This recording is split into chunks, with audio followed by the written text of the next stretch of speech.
So in the previous class, we were starting to see how ignorance is the cause of samsara.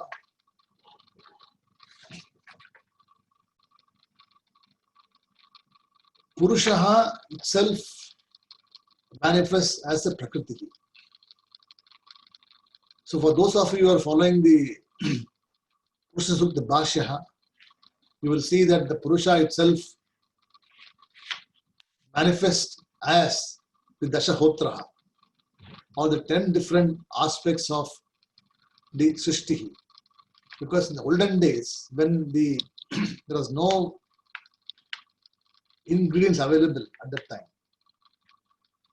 so Devas did the yajna of the Purusha itself.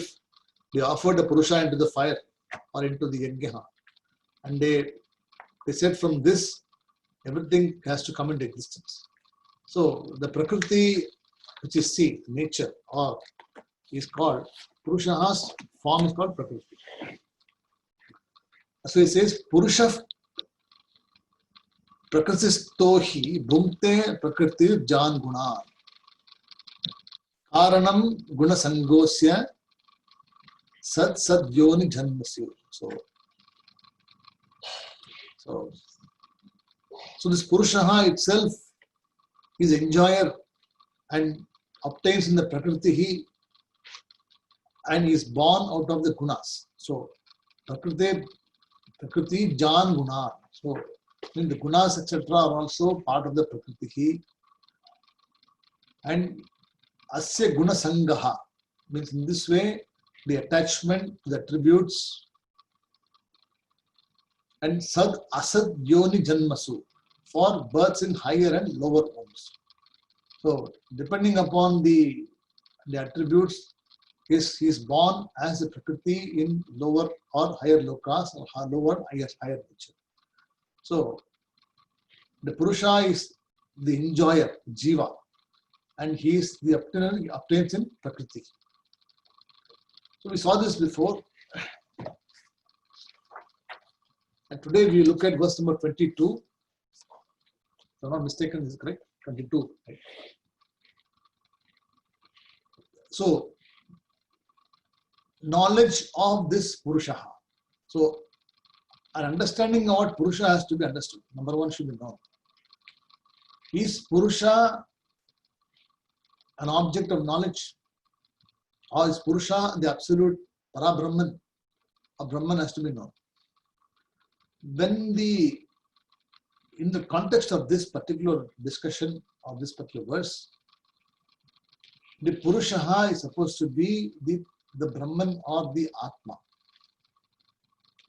And the Atma itself, due to the association with the Upadhis, gets manifested as in different forms. And the forms itself is not the Satyam, the form is only the imaginary thing. So the Purusha has to be understood in terms of its absolute nature, not in terms of relative nature. And such a knowledge of the Purusha, such a knowledge of the pure consciousness will free you from samsara. This is the essence of the mantra. So let's look at the mantra and see what it says here. Upadrishtanumantacha Upadrashtanumantacha Bharta Bhokta Maheshwaraha Bharta Bhokta Maheshwaraha Upadrashtanumantacha Bharta Bhokta Maheshwaraha Paramatmeti Chapyukto Paramatmeti Chapyukto Dehesmin Purushah Paraha Dehesmin Purushah Paraha Upadrashtanumantacha Bharta Bhokta Maheshwaraha Paramatmeti Chapyukto Dehesmin Purushah Paraha. So Upadrashtaha. So Drishtam means the seen, or Drishtam And upadrashtaha means the seer. The one who sees is called drashtaha. And upadrashtaha means the person who is very, very close. Upaha means close.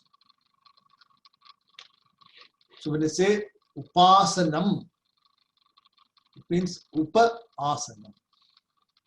Asanam means seat. And upasanam means the one who is seated near. Seated near what? Seated near the object of meditation. The one whose focus is near the object of meditation is called upasanam. Same way, the word Upanishad also indicates upaha means near and ni means definite or guaranteed and shad means the remover. Upanishad is a word. But we say Upanishad, but the word is Upanishad. So upaha means sitting near or that which brings you near. And ni means indeed. And shat means the remover of that ignorance is called Upanishad. So here also upadrishta means the seer, the ultimate seer. So the purushaha is called upadrishtaha here. So adjective for purushaha is given as upadrishtaha. So there are lots of names given here for the purushaha. You can write it down. So purushaha is equal to upadrashtaha, the ultimate seer. Then anumantaha. Anumantaha means the permitter. Permitter. Then Bharta. Bharta means not the husband. Okay. Bharta means here. My Bharta is not there, you can't say. Bharta here means the sustainer. Sustainer of the universe, sustainer of everything. Then Bhokta, the enjoyer. So Purushaha is equal to Upadrashta, Anumanta, Bharta, Bhokta. And he is also called Maheshwaraha. Maheshwaraha or the Lord of the Lord. Maheshwaraha. Then Paramatme iti. Paramatmeti. Paramatma iti means the one who is called as the Paramatma or the ultimate self. Paramatma.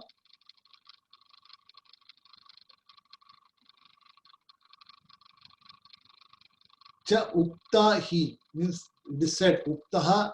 See, chap yuktoho cha api yuktaha means or cha api uktaha. So uktaha means say, and this Purushaha is called in this manner. How Upadrashtaha, Anumanta, Bharta, Bhokta, Maheshwaraha, Paramatma, cha api uktaha. And also the person who is Deha Asmin Purushaha Paraha. So the one who is residing in Deha Asmin or Asmin Dehe. So in my own body is residing as the Purushaha, and that it is beyond my recognition. So the one who is residing in my physical body is also the same Purushaha, just as the Purushaha is ultimate seer, he is the enjoyer, he is the Bhokta, he is Maheshwaraha, Paramatma, and one also which is enlivening my physical body and which is beyond all sensory perception and understanding. So the word upaha has to be explained from that. When you say upa, it means near. So whenever you perform a ritual at home, there is a person who is sitting near to you. And any ritual has got Ritviks or the person or the priest who sit there, the people who perform the yajna, along with the yajamana. So yajamana is the person who sits there and is responsible for doing the yajna, the ritual. And along with the yajamana, there are Ritviks who sit next to you, upaha, upasanam. So they sit next to you, very near to you, and they tell you what to do, how to do, correct? There is also another priest who sits there and does not do anything. He is supposed to be the witness or the seer of the function. You will see in any ritual, there will be one vadya, somebody will be there, who will not be doing anything. You will understand why is this person getting dakshina for this. He's not doing anything. He is being asked to come and sit there. Correct. Mama correct. See, the vadya was doing the performance also. He'll ask, Mama, mandalam correct. Or then if the correction required, you will just say this. So he is a witness who is sitting there doing nothing. So in the same way, there is a witness in us who is sitting very close to you, observing all the rituals you are doing. All the rituals we do, all the activities which you do, he does not question anything, he is just a witness. So the word upaha means, in the ritual aspect, a person who sits there and who does not do anything, yet he is a witness for all the rituals, and he is the one in which everything happens. So it is one of the requirements of the ritual. Especially when you are doing any major function, major things, there will be several vadyas will be there. And one of these vadyas will be somebody senior, somebody who is above this person also. He is normally Samavedi who knows other Vedas. So Samaveda is supposed to be the person who is the Udgata, or the person who is supposed to be sitting there in judgment and saying that these people are saying correctly mantra or not, they are not there. He is witnessing. He won't say anything. So that is the first definition of Upadrashtaha. The second meaning for Upadrashtaha means the seer who is very close to the innermost. The seer who is very close to the innermost. So who is a seer? The seer, if you see, look at here. In the Drishya there are three seers. So the first seer is called the sense organs, called Chakshuhu, Shrotram, eyes, ears, tongue, touch, smell. All of them, they are the first seers. So they are the one who first go and enjoy and give you a feeling of experience. So without those people, without that particular seer, seeing cannot happen. If you don't have nose, you cannot smell. If you don't have ears, you can't hear. So it is required. But then it's a second seer called the sensory powers. Sensory powers, or Indriyam we call them, they are the secondary seers. So the sensory powers oversee the sensory organs, correct? So without the sensory power being there, the sensory organs cannot function. The power of hearing is not there, hearing cannot happen. The power of seeing is not there, seeing cannot happen. The power of touch is not there, you cannot feel the touch. The taste is not there, you cannot taste anything. So these are the secondary seers who are present, who is not visible to you. You do not know how they look like, correct? but you know it is there.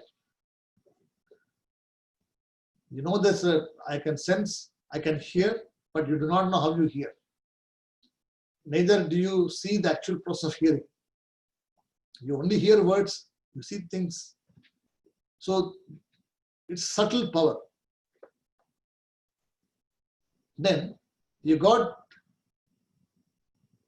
the third seer, or the mind and the sensory powers can be taken as a second seer. You can take the mind also, because the mind also is witness to the sensory powers. So unless the mind gives command to sensory powers, they themselves cannot activate. They cannot activate. So seer number 1 is the sensory organs. Seer number 2 is mind and the sensory powers. Then the seer number 3, upadrishtaha, is the Atma. So seer number 3 is the one which witnesses the mind and also is a witness. He doesn't do anything. The mind, along with the sensory powers, does all the activities.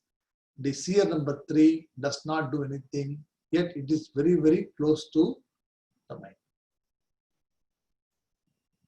It is not possible for us to understand what consciousness is, or to know what it is, or to see what it is, but we know it is there, just as there is electricity passing in your house. You know there is electricity. Why? Because you know there is light. The bulb is glowing, I am seeing things, objects are being seen, I'm enjoying everything. So the conclusion is, yes, there is light and there is power, but you do not see the power in functioning. So the power is just a witness. So the electricity can remain there as it is without manifesting also.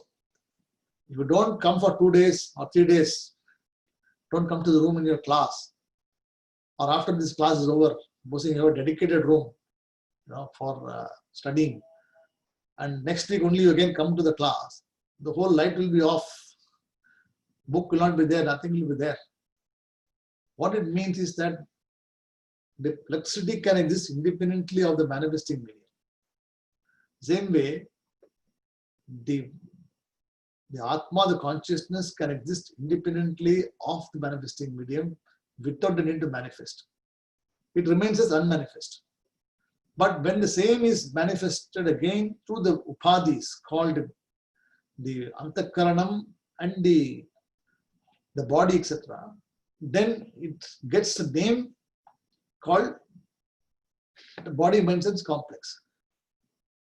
And upadrishtaha is the seer, ultimate seer, who is very close to all the sensory organs, sensory powers and the mind. So second definition of upadrishtaha. Okay. Then third meaning also is upadrishtaha is a person who is very close, or who is called also as knowledge, jnanam, jnatha and jneyam. Jneyam means that we know, jnata means knower, and jnanam means knowledge. So all the three are closely connected with each other. The knower has to be there for the knowledge to take place. Correct? So we as a knower should be there first of all for the knowledge to take place. If we are not there, knowledge cannot take place. Only when knowledge takes place, known is come into existence. So without the knowledge, there is something called known. And without the knower, there is something called known, neither knowledge. Correct? So all the three are witnessed by this upadrishtaha, or the seer, who is a witness. So the knower also is revealed by this consciousness, or this purushaha. He talks about the purushaha here. The the same consciousness is also present in every knowledge and also in the known. As different things, but they exist same. Just as if you have milk in your home and you want to make ghee, what do you do first? You first have milk, you boil the milk, you get the curd. You take the the cream out of the curd. See, now we don't get curd, different thing. Cream is கிடைக்காது. தேடலாம் கிடைக்காது. In the olden days, we used to get so much of curd, this cream. You gather them and then what do? You put them in a bowl and then you make ghee. Correct? So now you got a product called ghee, which is your consuming. Ghee is a product. Butter is a product. Milk is from where it came. The milk continues to exist in the butter, continues to exist in the ghee, but it has undergone change. Correct? When the butter is not there, ghee is not there, milk will be there as it is. Correct? But if we only see the ghee, we forget the milk. So what we have to see is that in every product we see, there's a modification, the Prakriti gets added. The Purushaha gets modified and it gets a new name every time, but the Purushaha continues to exist in every modification as the Swarupam. That's called Upadrashtaha.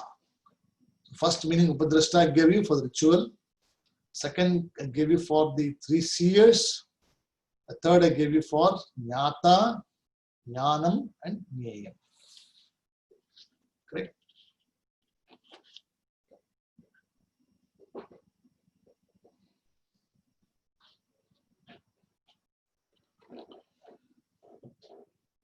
Then Anumantaha. So Anumantaha means the permitter. So the Purushaha is called a permitter because without the permission of the consciousness, nothing can function. The mind itself is a jadaha, inert matter.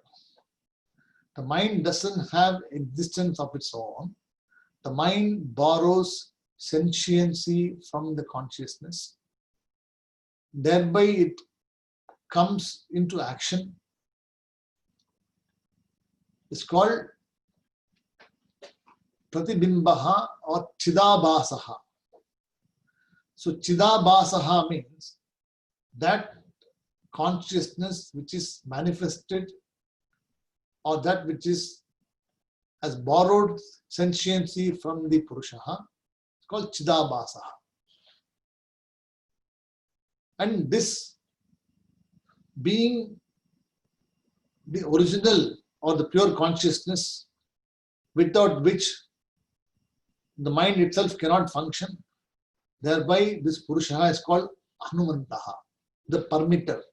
So it permits the mind to do this. Okay, you want sentiency, I'll give it to you. So the sentiency is given and then the mind takes the ownership and it's permitted to do what it wants to do. But the Purushaha does not get involved in all the actions which the mind does. It says, I'm permitting you. But if you do the wrong thing, he's not going to come and tell you that you've done the wrong thing or not.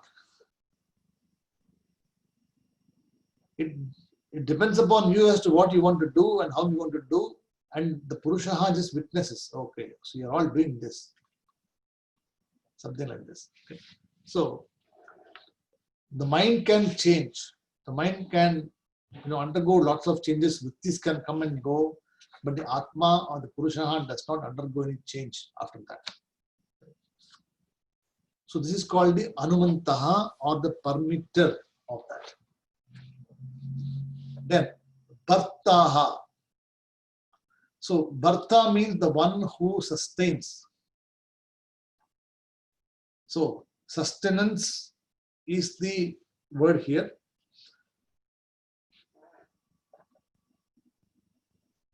And one needs the power of consciousness, the Purusha, to sustain everything. Like in the Purusha Suktam also we saw that how from this one Purusha comes the space, the earth, the five elements, the jivas, the different creatures, all of them come, and finally Brahmaji also emerges. So Brahmaji's role is to what? Is to support, is to maintain this universe.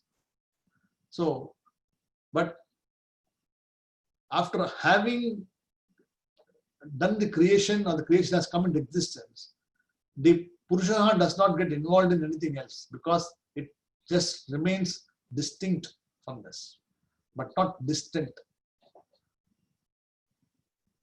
So Nabhyat Asit Antariksham.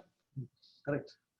So in the Nabhi of the Vishnu, you see the diagram also, Mahavishnu is lying there. And from the Nabhi of the Vishnu, Brahmaji comes into existence. Right. So even though Brahmaji is sitting there, he is not different, he is not very far away. So when the whole Mahapralaya, everything happens, all of the Srishti goes to Brahmaji, and Brahmaji finally goes into Mahavishnu, and everything is over.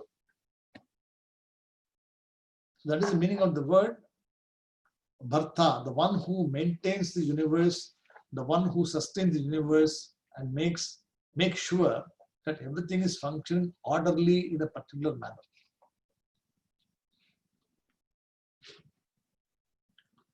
Then Bhokta. Bhokta means the enjoyer of everything.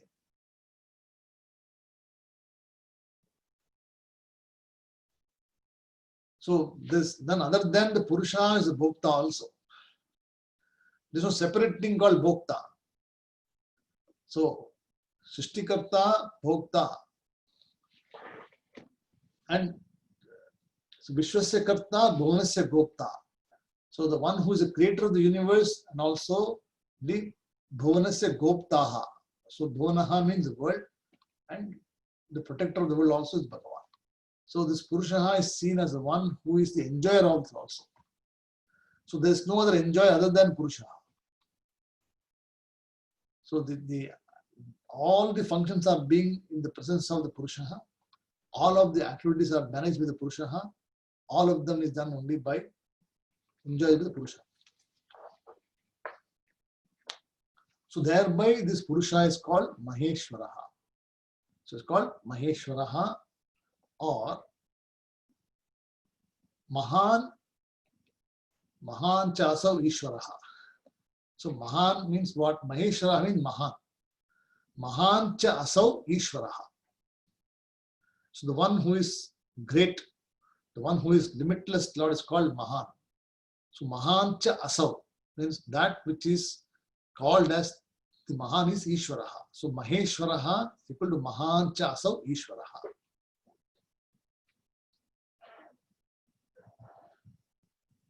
Then this Purusha also is here called as Paramatma. So Paramatma here represents the one who is limitless and who is a self.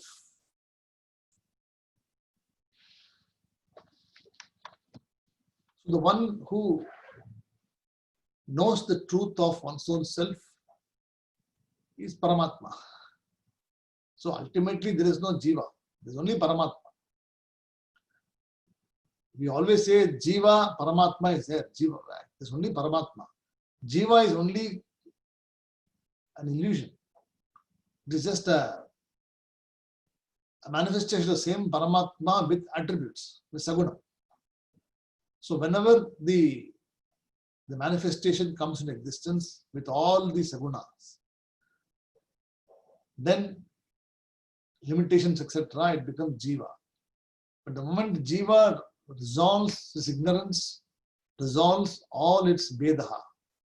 So Triputi Vedaha, Swagata Vedaha, Sajatiya Vedaha, Vijatiya Vedaha. So all the Triputi Vedaha is removed. Then it doesn't have anything called entity called Jiva. So it's only Paramatma. So this Purusha is ultimately called Paramatma. So this is the Purusha which is referred here. Upadrishtanumanta cha bharta bhokta maheshwaraha paramatmeti chapyukto dehesmin purushah paraha. Now, this is clear? Okay. So the previous verse talks about the Prakriti. This verse talked about the Purushaha. So he gave who is Prakriti, who is Purushaha. So the adjective was given Purushaha as the Bhokta, Parameshwaraha, Maheshwaraha, Paramatma, all of them, Bharta. So these are all the attributes or these are the adjectives for that Purushaha. Then it says here, a person who knows this Prakriti and Purusha in this manner is never born. He does not come back again to this samsara. He doesn't come back again. Because he distinguishes, he knows what is Purusha, what is Prakriti, what is consciousness, what is manifested consciousness, what is Satyam, what is Mithya.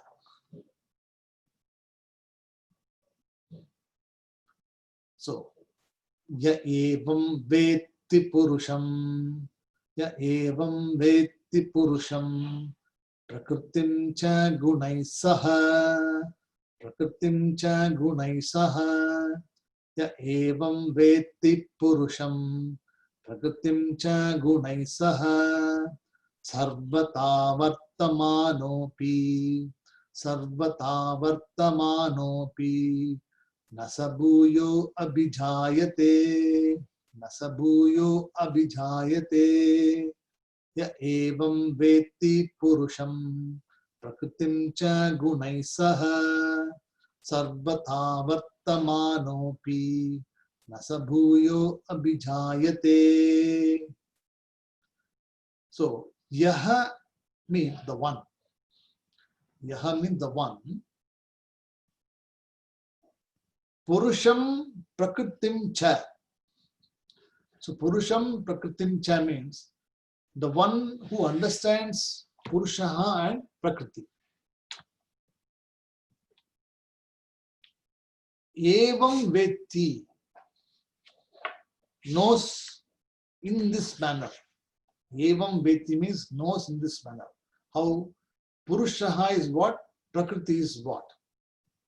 And Yaha Purushaha Prakritim Evam Veti Cha Gunai Saha means along with the gunas.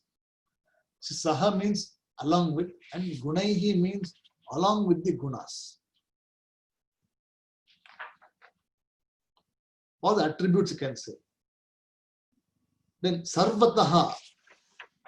So Sarvataha Vartamanaha Api. So Sarvataha means in all ways. Always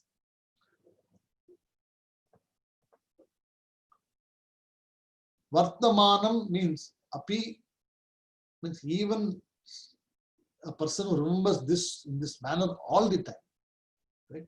Sarvataha Bhuyaha na abhijayate. So Bhuyaha means what? Again. So Bhuyo Bhuyo, when you say again and again. So Bhuyo Bhuyo Navamyaham. So Bhuyo Bhuyo Navamyaham means what? Again and again I am offering my salutations. So Bhuyo means again. And na abhijayate, a person does not get born again. So the one who knows the content of this Purushaha and the Prakriti as described in the previous verses, such a person is not subject to time because he knows that there is nothing really called Bhokta, there is nothing really called Karta, there is nothing really called Jiva, all of them are only Paramatma or this Purushaha, and that Purushaha is the ultimate I, which is I am, Aham. So when the person has resolved all the ignorance or resolved all of the Nityatvam and Satyatvam, then there is nothing left for negation.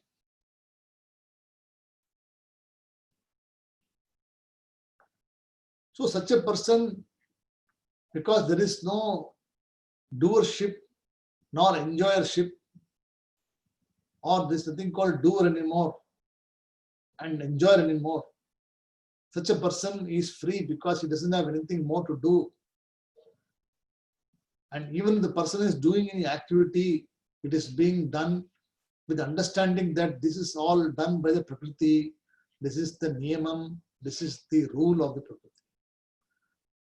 So if I say, I am seeing, it is Netra Dharma. The Dharma of the eyes is to see, correct? It cannot go and hear something, because that particular Dharma of the see is belonging to a particular thing called eye. Likewise, Shrotram or the hearing power is for a particular power called hearing. The hearing cannot go and do something else. So everybody, everything has got its own dharma, and they are governed by, are ordained to do certain things automatically, programmed. Like you do not make an effort to go to sleep, correct? Do you go to make an effort to sleep? You don't. If you get sleep, you sleep. Whatever you try to do, you cannot do anything about it. Sometimes class, some people, when they open the mouth, they feel sleepy. Vedantam padicha odane, when they start the class, all the sleep will be always stored in that particular session. And the moment the Vedanta session comes, Bhagavan Uvacha odane, so the because it is the way it is programmed, and it is the way the mind thinks. So when such a thing happens, you try to control your mouth, you try to do this, and you cannot do anything. And then eventually you just doze like this. Do you make an effort? You don't. At the same time, when you want to wake up from sleep, do you make an effort? You don't make an effort. It happens automatically. Because the prarabdha karma is there waiting for you for next day. Arthanal activities are ready. You go to office, take bath, sandhyanam pandanam, puja pandanam, and you got to go and do the project work, some client sitting there. All these things are lined up for you the whole day. You continue to do, you just do. Just get up and go. So you don't have an effort. Do you make an effort in doing something? It just happens. So all of them are pre-programmed, they are preordained for you, and they are occurring at a specific time. So the jnani or the wise person talked about here is a person who is bhuyaha na abhijayate. So the person does not come back again in this world for undertaking another janma. Because the janma is only the physical body. The person has already disowned the physical body, saying that this physical body is only a sharia, manifesting medium for the Atma. And I am not this physical body. I am the Atma, the consciousness, and this body belongs to Prakriti, and this Prakriti is subject to change, and this change will be inevitable. So I do not have any control over this. Thereby, I do not own this particular thing. So this is the view of the Jnani. Now there is a Purva Pakshaha, there is an objection raised by a person sitting in the opposition direction. So there are always people who are ready to pounce on some ideas. Oh, so you are saying that the Jnani will not be born again because this person doesn't have any duties to do and he doesn't have any more things to do. But we all know that the Jnani has got prarabdha karma. You know what is prarabdha karma, right? So prarabdha karma is the one which is undergoing now. But like it or not, we have to go through this. We do not have any control over this. And Jnani also has got prarabdha karma. Ajnani also has got prarabdha karma. Whether we like it or not, we have to go through that. Some things called prabala prarabdha, you cannot do anything about it. You just have to endure it. But something called abala prarabdha, which is very, very minor prarabdha, can be some modification can be done, something can be done, or some nivritti can be done by some chanting, some prayer, some rituals, something can be done to just reduce the impact. But you can never take it away completely. So you have to go through that. Like it or not, that's how it is. So the Purva Pakshaha is the opposition party. So Pakshaha means the party. And this person who says that I have been listening to all these things and I have got a point to raise. So he says, okay, you raise a point. What is the point? The point is that I do not agree that the Jnani will not be born again. Now he gives an explanation saying that I agree that prarabdha karma is for everybody because he is not worried about Jnani or Ajnani. Because both of them have got prarabdha karma, correct? So he doesn't have any contention point there. Everybody is equal. So you are suffering, I am also suffering. I am okay with that. But when you say that this person is not going to suffer anymore because he's not going to come back next Janma, I don't like that. I want him to come back next Janma also. Because I am coming next Janma. So you should also come next Janma. Shastram says what? That he is not going to come back. Right? Bhuyo na abhijayate. How? Purusham prakritim cha eva. So in this way we understand the Purusha and Prakriti, and you distinguish Kshetram, Kshetragya Chapimam with the Sarva Kshetreshu Bharata. Correct. In this way, if you understand this, then for such a person there is no more birth. This is the Advaiti's view. This is the philosophy being proposed, being discussed. The Purva Paksha does not agree to this. He is saying that I agree that prarabdha karma is okay, but I do not agree that this person can never be born. Why? Because this person has got sanchita karma there. So sanchitam is there. See, because of sanchitam only, he got this prarabdha karma, this body. But what about the so many sanchitam which is left there? What will happen to that? So how can you just erase off all those things when he's still done so many things? So he has to come back again to finish all of that. Right. So this is the argument. So a Jnani cannot be free from sanchitam. This I already covered in the other class called Upadhyaya Sahasri. I think you probably know about it. In the Karma Jnana Samuchayam topic, in chapter 4, we saw this topic where the Purva Paksha raises argument and where the Sanchita Karma is being quoted by the Purva Paksha saying that this person is supposed to be subject to Sanchita Karma. So when I am coming back, he should also come back. But Shastram says that he will not come back. He did not come back. He says why? Because Sanchitam, when you say, it is a bag of punyam and papam which is raring to come for next Janma. It is ready for coming next Janma. But the next Janma is available only for a person who thinks he is going to be born again.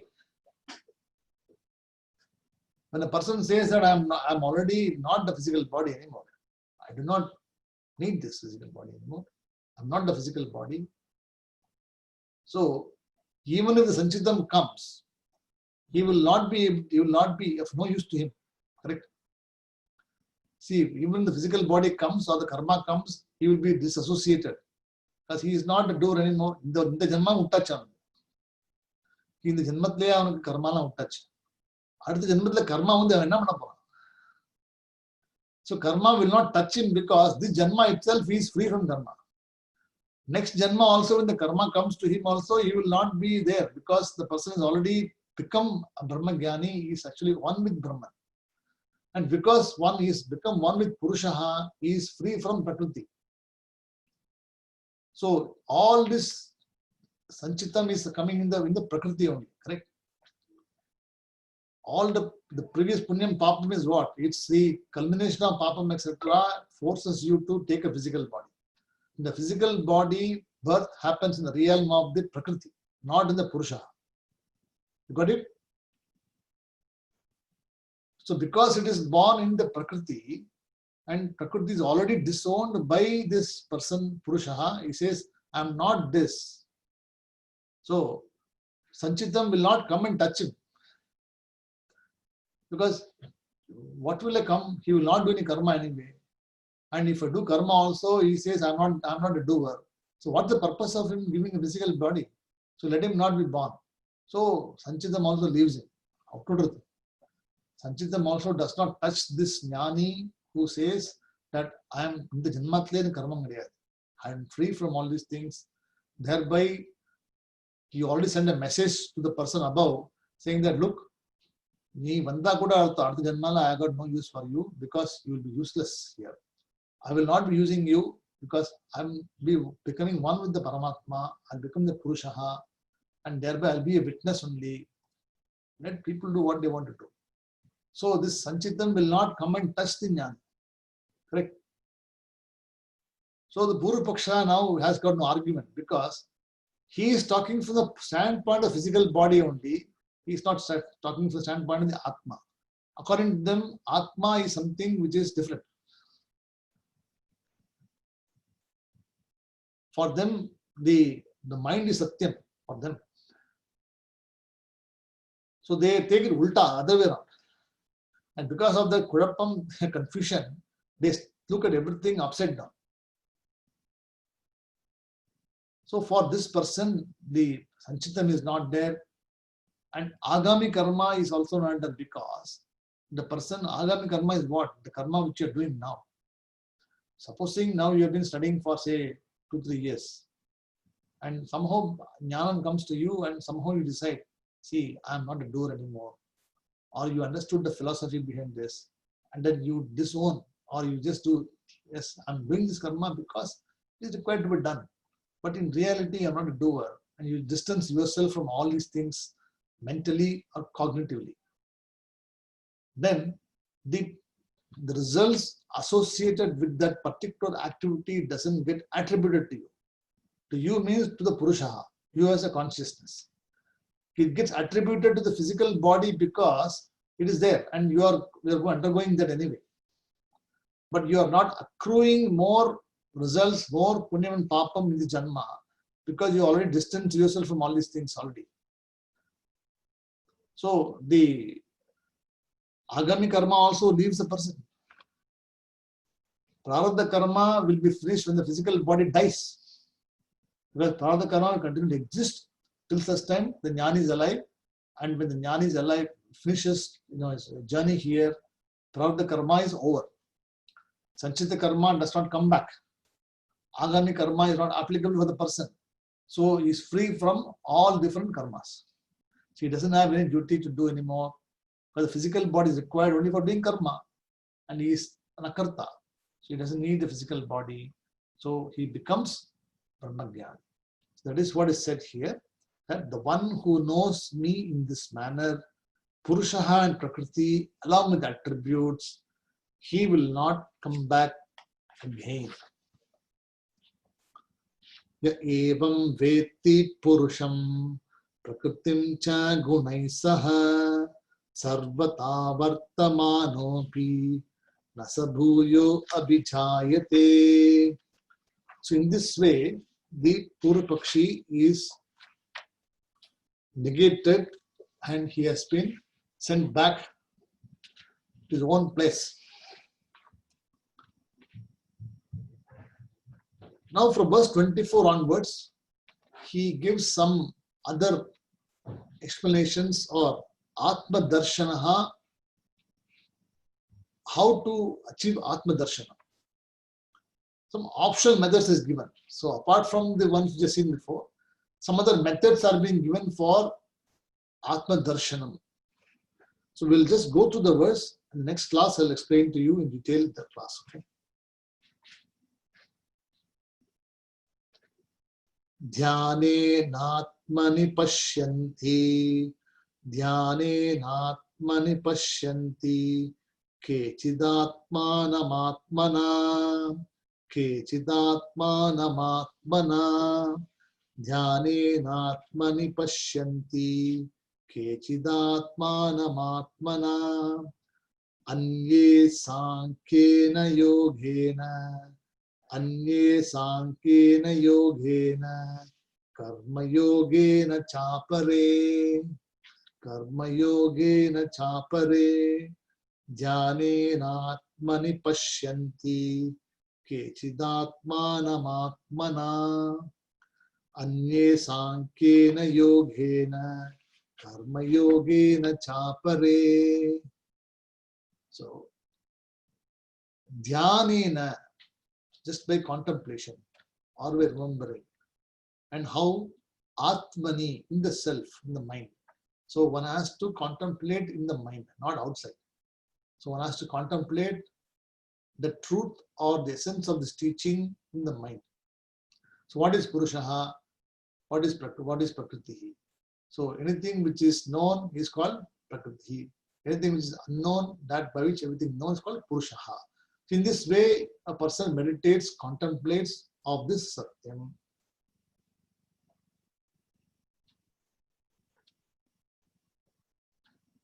So some of them see in this manner. Pashyanti kechit.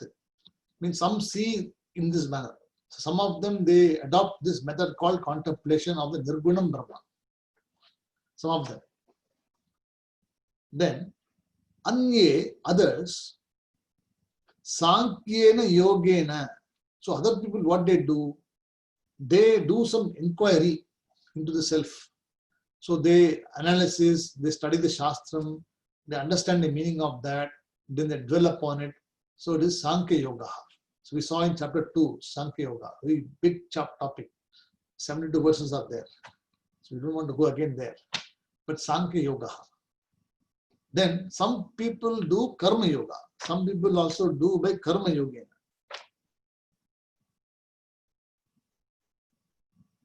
If you look at the previous verse I told you, see, Lokesmin Dhuvida Prokta Pura Prokta Mayanaga Karma Yogena Yogena Sankhya Yogena Yoginam.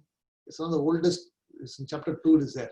So there are people who follow, according to me, there are two different methods. So Loke Asmin Dvida Proktaha. So in this world it is said, there are two methods by which people can achieve Jnanam, or methods available, Nishta. So Pura Prokta Mayanakaha. So Arjuna, this is what I have been told, I have heard about it. How? Karma Yogena Yogena. So through the method of Karma Yoga. So if you see here, Karma Yogena Chapare. So the same thing is referred there also. So Karma Yogena Chapare and Sankhya Yogena. So Karma Yogena Yoginam, Sankhya Yogena Yoginam. So yoga means discipline. It's a method or a nishta. It's a lifestyle. So Karma Yoga is a lifestyle and Jnana Yoga is a lifestyle. A sannyasi is a lifestyle. So one can choose depending upon one's readiness in life. One can choose to become sannyasi, or one can choose to be a karma yogi and continue to be a karma yogi. Finally, when the time is ready, just switch over to sannyasa. So this is what is elaborated in this manner, which we are going to see in the next class a little bit more in detail. Do you have any questions in today's class? Anyone has got any questions?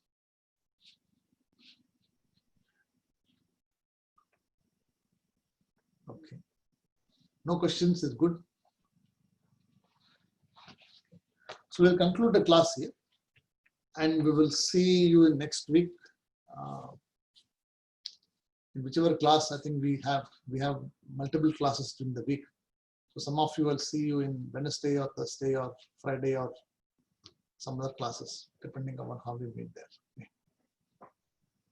Om Purnamadav पूर्णमिदं पूर्णात् पूर्णमुदच्यते पूर्णस्य पूर्णमादाय पूर्णमेवावशिष्यते। ओम शांति शांति शांति। हरि ओम तत्सत्। श्री गुरुभ्यो नमः। हरि ओम। नमस्ते। शुभ रात्रि to all of you. Hari